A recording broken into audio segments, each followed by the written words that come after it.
Hi everyone. ఉగాదికి DSC ఇది నేను చెప్పే విషయం కాదు. స్వయాన మన గౌరవ విద్యాశాఖ మంత్రి గారు నారా లోకేష్ గారు అసెంబ్లీ సాక్షిగా చెప్పిన ప్రకటన. అంతేకాకుండా వార్తాపత్రికల్లో కూడా వచ్చింది, మనం అందరం చూసాము. అయితే ఉగాదికి డిఎస్సి ఖచ్చితంగా వస్తుందంటే ఉగాదికి రావచ్చు, లేదా ఉగాది తర్వాత ఒక వారం 2 వారాల్లో డిఎస్సి నోటిఫికేషన్ అయితే తప్పకుండా వస్తుంది. అయితే ఇక్కడ మనం గమనించాల్సిన ఇంకో విషయం ఏంటంటే, పోస్టుల సంఖ్య గతంలో కొంతమంది 9,000 10,000 ఉంటాయి. అంటే 10,000 మంది రిటైర్ కాబోతున్నారు కాబట్టి 10,000 పోస్టులు ఉంటాయి, 8,000 మంది కాబోతున్నారు కాబట్టి 8,000 పోస్టులు ఉంటాయని ఇలా రకరకాలుగా ఊహాగానాలు అనేవి రావడం జరిగింది. అయితే ఈ రోజు మనం న్యూస్ పేపర్లో చూస్తే 3,000 పోస్టులు దాకా ఉండొచ్చు అని చెప్పేసి హెడ్డింగ్ తో పెట్టడం జరిగింది. అయితే ఈ పోస్టుల సంఖ్య తగ్గడానికి కారణం ఏంటంటే, నేను ఆల్రెడీ మన ప్రీవియస్ క్లాస్ లో చెప్పాను, క్లస్టర్ కాంప్లెక్స్ అనేది ఒకటి ఉండడం, అంతేకాకుండా స్కూల్స్ ని మెర్జ్ చేయడం వల్ల, రేషనలైజేషన్ చేయడం వల్ల పోస్టుల సంఖ్య తగ్గే అవకాశం ఉంది. ఇంకొకటి స్కూళ్ళల్లో రోల్ తగ్గడం, అంటే అడ్మిషన్స్ తగ్గడం వల్ల పోస్టుల సంఖ్య తగ్గే అవకాశం ఉంది. దీనివల్ల ఓవరాల్గా డిఎస్సిలో పోస్టులు తక్కువ పడతాయి. అంతేకాకుండా మనం పోస్టుల విషయమై క్యాడర్ స్ట్రెంత్ ఎలా చేస్తారు, టీచర్ ఇన్ఫర్మేషన్ సిస్టమ్ ద్వారా క్యాడర్ స్ట్రెంత్ ఎలా జరుగుతుంది, అదేవిధంగా ప్రమోషన్స్ రీసెంట్గా మనం చూసాం. సీనియారిటీ లిస్ట్ అనేది అడిగారు 25వ తారీఖు నుండి మార్చి దాకా మనకి సీనియారిటీ లిస్ట్ ఒక్కొక్కటి రివైజ్ షెడ్యూల్లో ఇచ్చి సీనియారిటీ మీద అబ్జెక్షన్స్ ఉంటే అవి తీసుకొని దాన్ని బట్టి ప్రమోషన్స్ ఇవ్వడానికి రెడీగా ఉన్నారు. అయితే ఈడిఎస్సిలో 3,600 ఉంటాయంటే 100-200 పెరగచ్చు, లేదా ఒక తగ్గడానికి అయితే అవకాశం ఉండదు. 100-200 కంటే ఎక్కువ ఉండొచ్చు, కానీ మనం అనుకునేంత 6,000-7,000 అయితే పోస్టులు ఉండవు. దీనికి కారణాలనే మనం పాత వీడియోలో చెప్పుకున్నాం. అయితే ఇక్కడ ఇంకో విషయం మనం గుర్తుపెట్టుకోవాల్సింది ఏంటంటే, ఈ ప్రమోషన్లో డిఎస్సిలో మనకి ప్రమోషన్ ద్వారా 70% ఉంటే డిఎస్సి ద్వారా 30% రిక్రూట్ చేస్తున్నారు.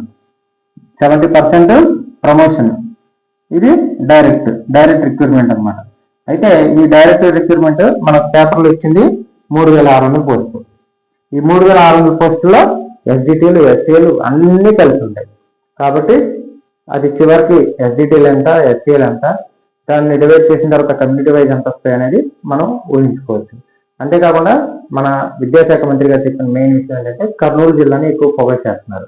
కర్నూలు జిల్లాలో కూడా గతేడాది అంటే 25 డిఎస్సిలో కూడా ఎస్జిటి అనేది ఎక్కువ పోస్టులు ఉంటాయి. మన ఓవరాల్ ఏపీలోనే ఎక్కువ పోస్టులు ఉన్నాయి.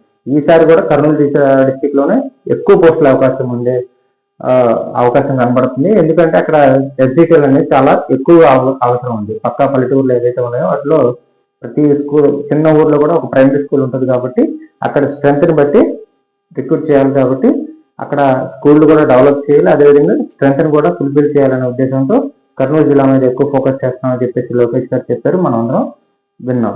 అంతేకాకుండా ఈ డిఎస్సి, ఇప్పుడు రాబోతున్న డిఎస్సికి సిలబస్ ఏంటి అనేది కొంతమందికి కన్ఫ్యూజన్లో ఉన్నారు. 25 డిఎస్సి సిలబసా లేదా కొత్తగా మారుతుంది అనేది కొంతమందికి తెలియకపోవడం వల్ల కన్ఫ్యూజ్ అవుతున్నారు.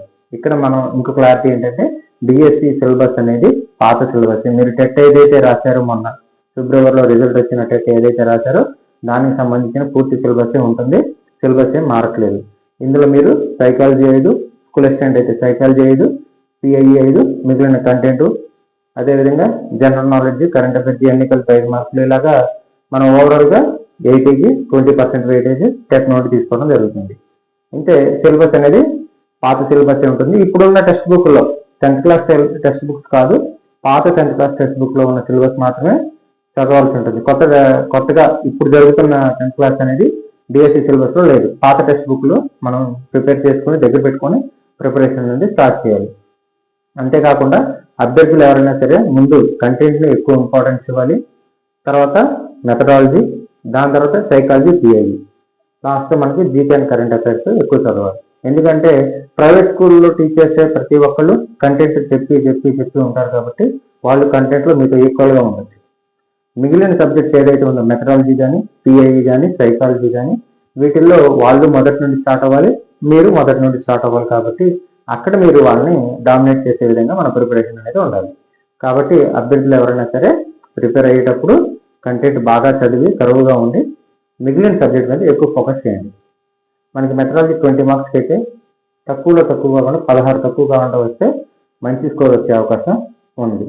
అయితే గత వీడియోలో మనం చెప్పుకున్నట్లు కంప్యూటర్, అదేవిధంగా ఇంగ్లీష్ ప్రొఫిషియన్సీ టెస్టులు ఏమైనా ఉంటాయా అంటే ఈసారి ఉండకపోవచ్చనే ఎక్కువగా వినపడుతుంది. ఎందుకంటే టైం షెడ్యూల్ అనేది లేదు.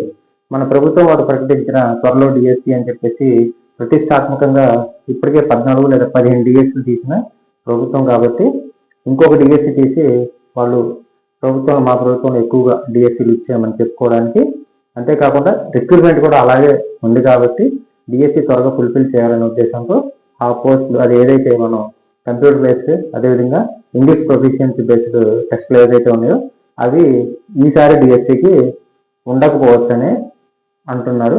అయితే ఉండకపోతే బెటరే, కాకపోతే ఎక్కువ సిలబస్ అది కూడా యాడ్ అయితే ఎక్కువ సిలబస్ పెరిగే అవకాశం ఉంది.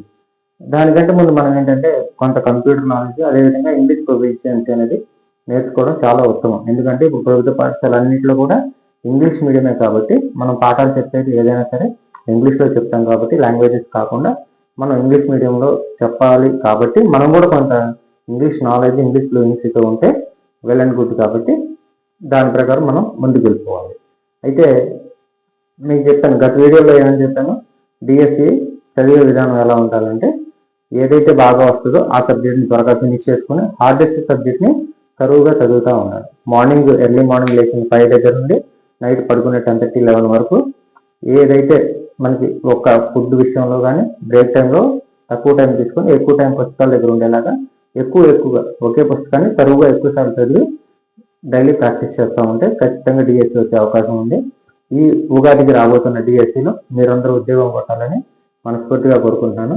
నా ఈ వీడియోస్ అందరూ డిఎస్సి అభ్యర్థులు ఎవరైతే ఉన్నారో వాళ్ళందరూ చూస్తున్నారు. ఆ ఇన్ఫర్మేషన్ని ఇంకా మీరు లైక్ చేసి షేర్ చేయండి. దానివల్ల ఎక్కువ మందికి రీచ్ అయ్యి వాళ్ళు కూడా తెలుసుకునే అవకాశం ఉంది. కాబట్టి దయచేసి మన వీడియోస్ లైక్ చేస్తే కనుక లైక్ చేయండి, షేర్ చేయండి.